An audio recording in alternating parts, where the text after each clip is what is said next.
guys, I'm Chris, this is the Naked Hair Guide channel, and on this channel I give you the tips and tricks to help you with your hairdressing career. And today I'm going to be looking at the three classic fringes: the straight blunt cut, the curtain fringe or the concave fringe, the side fringe. So if you like my videos, don't forget to like, subscribe and hit the notification button so you don't miss anything. Let's get straight to it.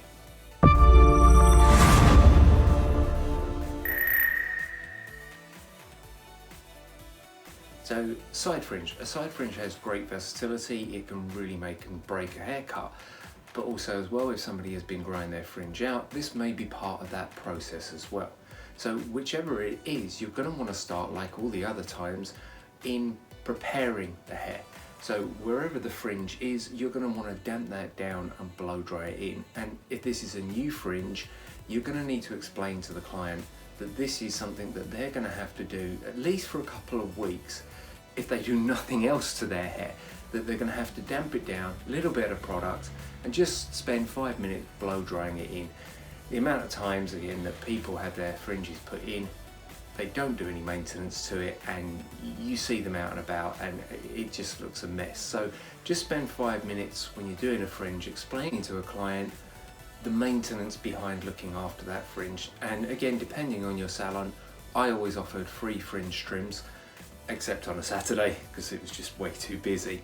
So again, they don't feel uncomfortable about coming in if maybe you've left it a little bit longer, or if it's growing out and they're just in a rush and need it doing. So you've got the section taken out and you've dried it how you want to dry it in the direction you want to dry it. Obviously now you're going to need to use your scissors and your comb to cut it. Now I'm going to be blunt cutting all of these today. Later on, like I said, I'm going to be doing a video on texturizing and softening, and I'll put the card up. So if you want to watch that, or like, subscribe and hit the notification button so that when the video comes out, you'll be able to follow it. So of course we can just do a classic side fringe, which would simply mean obviously taking our section, and you can break this section down into smaller pieces, okay, and angling your fingers at the angle that you want to, and either cut, razor or slide cut with your scissors to achieve the look that you want. However, today I'm going to be bringing it over horizontally and elevating it to achieve a nice sweep to this side fringe. So you can take this in one big section if you want to, or you can break it down into smaller, more manageable pieces. I'm going to be breaking it down into smaller, more manageable pieces just so you can see. You can see I've sectioned up doing a forward diagonal section. Now what I'm going to be doing is elevating this section, bringing it over to horizontal, bringing it in line, and I'm going to be cutting straight. So the whole cut is going to run straight towards you. Now obviously gauging where to start can be a little bit difficult. So what you also can do is just start by giving yourself a guide. So I'm going to do it quite long, okay, because this is a head block and I want to do a couple of cuts out of it, okay, and I'm just going to put a little mark in there so that I have a guide to follow and I know that I'm starting at the right point. It'll be blunt cutting, but of course you could razor, you could point cut, you could use thinning scissors. All of this will help soften that, but like I said, I like to put structure in first and then soften it later, but the choice is yours.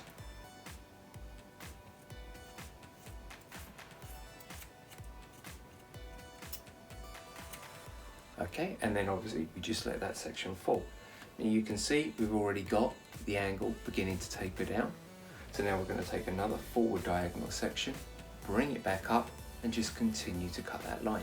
Then take the sections as large or as small as you feel comfortable doing, and always make sure again with the sections that you can see your guideline. If you can't see your guideline, the sections are too big.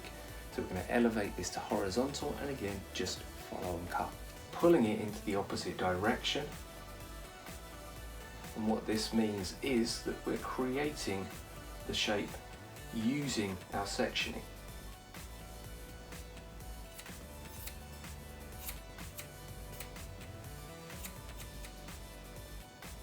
And again, a nice forward slant.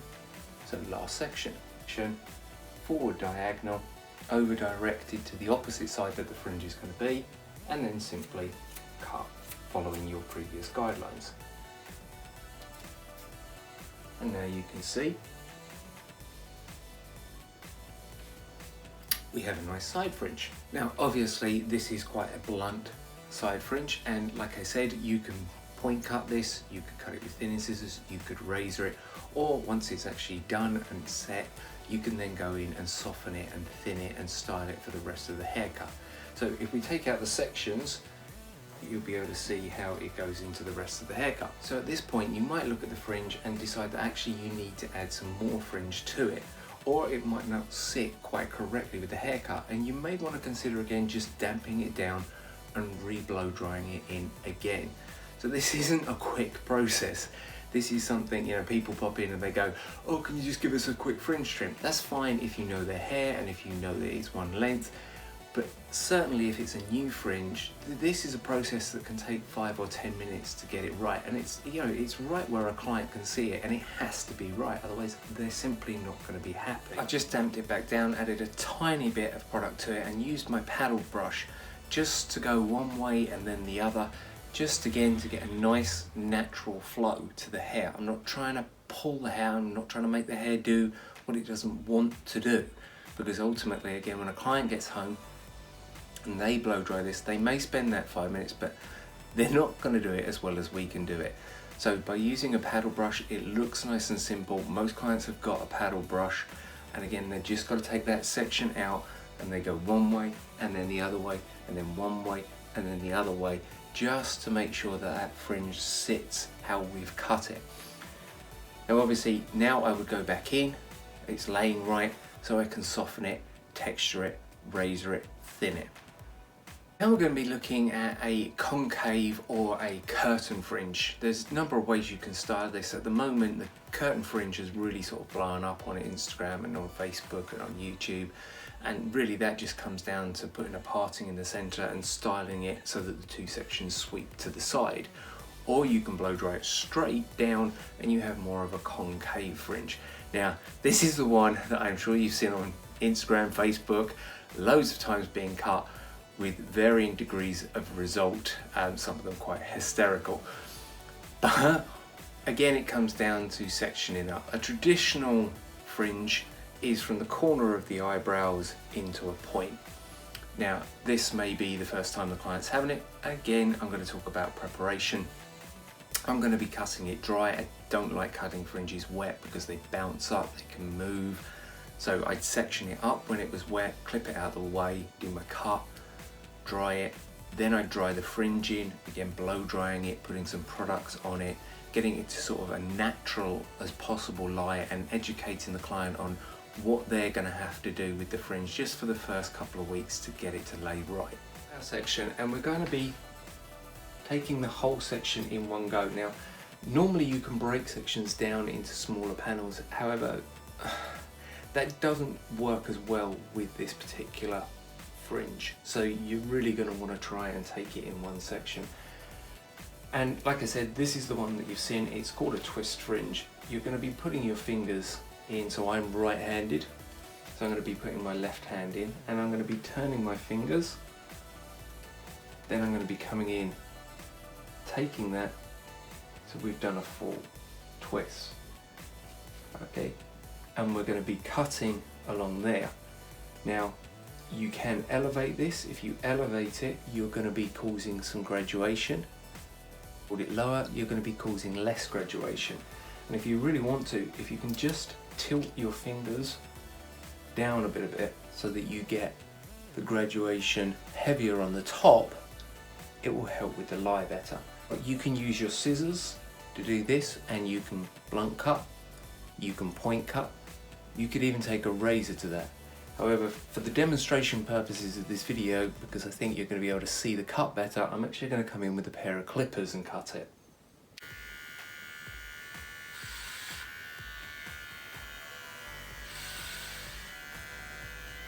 And then we're simply going to let go. So as you can see, a nice concave shape, and because I turned my fingers slightly down, I have a heavier amount of graduation, which just helps with that bevel and bringing it under. Now I'll let go of the rest of the haircut and I'm going to style it, and then we'll look at turning it into a curtain fringe. So again, I just damped this down very quickly, put a tiny bit of product in it and used my paddle brush just to blow dry it in and just to settle it into the right position. Obviously it's very long, okay, because I'm doing a number of cuts, but you would cut it to the length that was appropriate for your client and for your desired style. So the curtain fringe has been very, very popular at the minute, and it's cut the same way. The only difference is you're going to go to the middle parting, okay, and you're actually going to separate these, turning it into curtains. You're going to want to soften this, and you're going to want to texturize it so that it blends.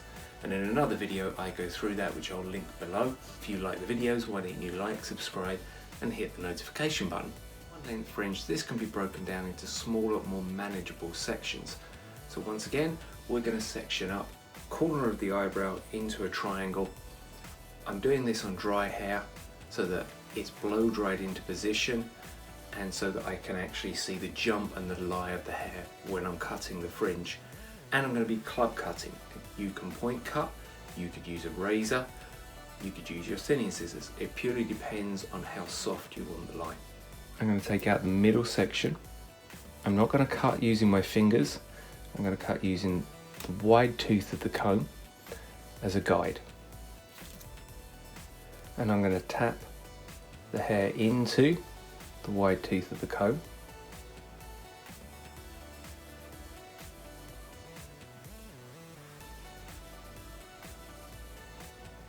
And I'm going to use the comb as my guide for cutting.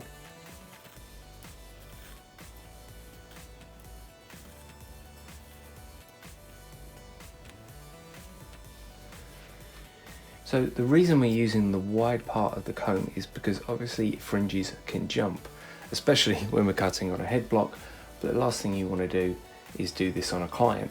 And again, this is why we're cutting it dry. Now sometimes you're going to have to redamp that section back down and maybe blow dry it again, especially if this is a new fringe for a client. However, if it's an existing fringe, obviously how it lies, it tends to lie more naturally, or they've spent time making it lie naturally. So now we're going to bring in our next section. The wide part of the comb, and if you can't see your guide, which I can't, you're going to go back and you're going to take a smaller section. It's really important, whatever you're doing, whether it's fringes or a haircut, that you can always see and follow your guide. If you can't, just go back a step. Again, using our wide part of the comb, we're going to come in, find our guide, keep the tension nice and natural, and just follow. Cutting through the wide part of your comb feels so uncomfortable. Once you've got your guide in there, you can then go in and just very lightly hold it with your fingers. Just be very careful not to put tension on the fringe. Again, this is something you've probably seen on people cutting their own fringes on YouTube. They pull it really, really tight, they let go and it shoots up. So just be aware, use the wide part of your comb, just bring it to a natural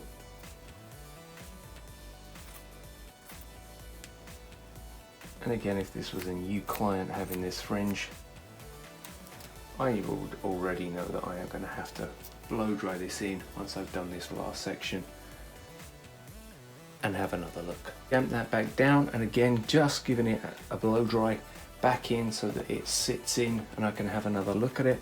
And then of course, like I said, you can texturize this, soft this, point cut this, round off the corner. I'm going to talk about that in another video and I'll link that below.